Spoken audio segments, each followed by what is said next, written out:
The Newsday continues here on One News Now. I am Mon Gualvez. The Bureau of Correction is allowing conjugal visits for some 30 inmates this holiday. This covers couples who are both serving time in the Correctional Institute for Women and the New Bilibid Prison. The couples are allowed to stay at the Bilibid Social Hall from 9 a.m. to 3 p.m.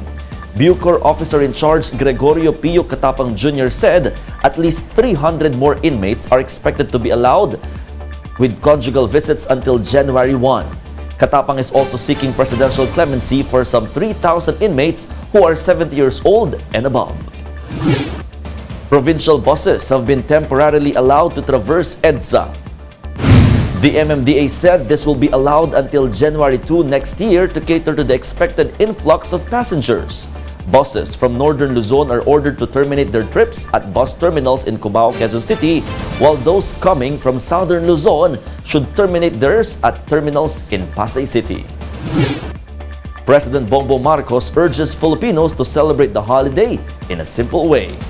In a statement, the chief executive notes that any goodwill steered by the holidays is welcome amid challenges faced by the country. He also calls on the people to focus on celebrating a simple Christmas full of compassion and hopeful beginnings. We'll be back with more stories after the break. Keep it here on One News.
You're still watching One News Now. I am Mon Gualvez. Some residents in Manila celebrated Christmas with barangay-wide festivities. Josh Camo with the report. Cheers and merrymaking filled the air as Manileños welcomed Christmas with a festive street party. In Barangay 557, both young and old danced to a DJ dropping beats. This is the barangay's first relaxed holiday celebration since the pandemic began.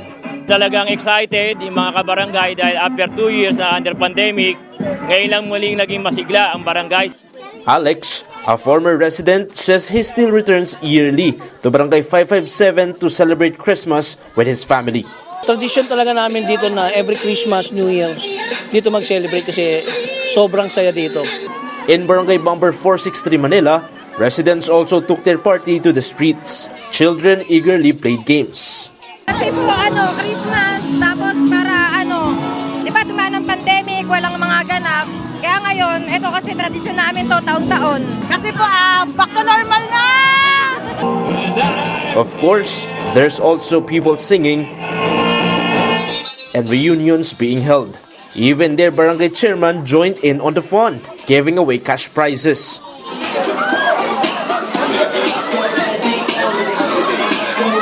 Almost 50 years na namin ginagawa to. Kaya kung mapapansin nyo, maaliwalas yung kalye, walang mga sasakyan. Talagang sineselebrate ng mga pamilya yung ang selebrasyon ng Kapaskuhan. Ngayon, siguro, patulong na rin sa mental health nila na medyo, kasi kung patuloy tayong kakapit sa pandemya, hindi tayo makaka-move on. Amid all the holiday festivities, the health department reminds the people to be vigilant of their health. Maging mindful po tayo sa ating mga kinakain upang masaya nating maipagdiwang ang isang ligtas Christmas. And with most parties now being held face-to-face, the DOH reiterated the importance of COVID-19 vaccines. Vaccines remain to be our best defense against COVID-19. Get the job done and get your boosters done para sa isang ligtas Christmas. For News 5, Josh Camo, We Are One News.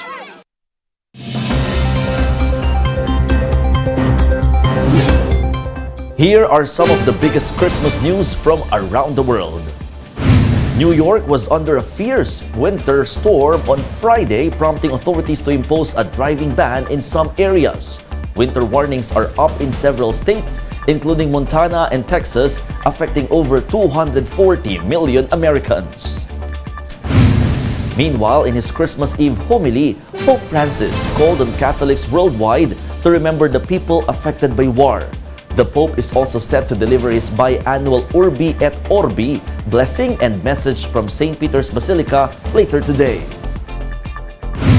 And tourists visited Bethlehem's Manger Square on Christmas Eve. This is the first time that the historic site opened to the public in 2 years due to COVID-19.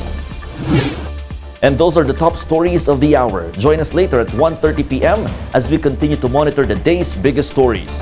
You can also catch One News on the Signal Play app. Register for the free account now at www.signalplay.com and stream One News live anytime, anywhere. I am Mon Gualvez. Merry Christmas, everyone. We are One News.